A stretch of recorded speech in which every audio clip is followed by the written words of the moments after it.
McLaren, one of Formula One's most historic teams who have had a plethora of world-class drivers to race for them over the years. But perhaps you don't know every McLaren driver. Well, here is a list of 5 you might have forgotten about. Gilles Villeneuve is remembered for his legendary displays in the Scarlet Ferrari, but for the French-Canadian, he didn't just race for McLaren, he actually made his debut with them at the 1977 British Grand Prix.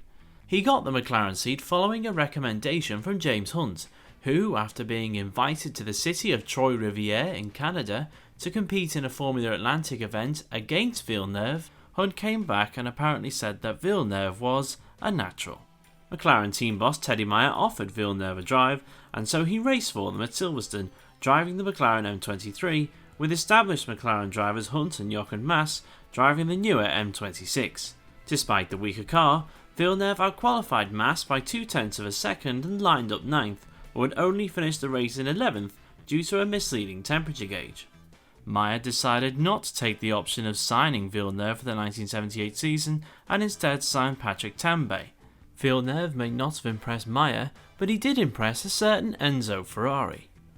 As Niki Lauda wrapped the title up, he left Ferrari with 2 races to spare and Villeneuve stepped in before being offered the drive full-time in 1978. McLaren's loss was Ferrari and Villeneuve's gain, as Gilles went on to race in more competitive Ferraris and gave all of Formula 1 memories that will never be forgotten. You know Martin Brundle, don't you? Probably the best British F1 broadcaster since Murray Walker. However, in 1994, Brundle became part of McLaren's mid-90s driver merry-go-round, as he was given the dream McLaren seat alongside Mika Hakkinen, as the Englishman took the drive that was vacated by Ayrton Senna, who'd left for Williams. Brundle's dream move, though, was not what it was supposed to be. He would not be given a McLaren Honda rocket ship he might have hoped for, but a slower, unreliable, Peugeot-powered McLaren MP49 as the team began to decline. Brundle would only finish 7 of the 16 races, but he did collect 2 podiums that year, including an impressive second at the Monaco Grand Prix. He ended the season 7th in the championship, just 10 points behind teammate Hakkinen. Unfortunately, however, that would not be enough, as he was left out of McLaren for the 1995 season and would return to his previous team Ligier. Nigel Mansell is synonymous in F1 with his time spent at Williams, which finally concluded with victory of the World Championship in 1992. However, the reason that Brundle was not kept on by McLaren in 1995 is because Ron Dennis had tempted Mansell out of retirement, promising him a title-challenging car alongside Mika Hakkinen.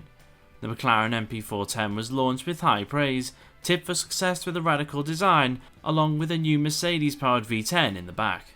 But for Mansell, there was a more immediate problem. Because according to his team McLaren, he's too big for his car. Yeah, so anyway, officially, according to McLaren, his hips were too wide for the new cockpit and a brand new monocoque had to be constructed, which took McLaren 33 days to produce. This meant Mansell missed the first 2 races of the season, with Mark Blundell stepping in. However, even with Mansell sidelined, McLaren had bigger problems. As is often the case with radical design Formula 1 cars, they often go one way or the other. For the McLaren MP410, it was certainly the other. Not only was it not particularly fast, it was certainly as unreliable as its Peugeot-powered predecessor. With Mansell making his McLaren debut at the San Marino Grand Prix, he qualified in 9th, a full 1.2 seconds behind teammate Hakkinen, and went on to finish 10th. At the next race in Barcelona, Mansell qualified just a 10th off Hakkinen, but the pair were both 2.3 seconds off the pace set by Michael Schumacher's Benetton. It seemed Mansell's great comeback was completely pointless, and that was to be confirmed when Nigel retired on lap 18, complaining of bad handling. This was to be Mansell's last race in Formula 1, as he and McLaren parted company on the best possible terms. A sad end to a wonderful career.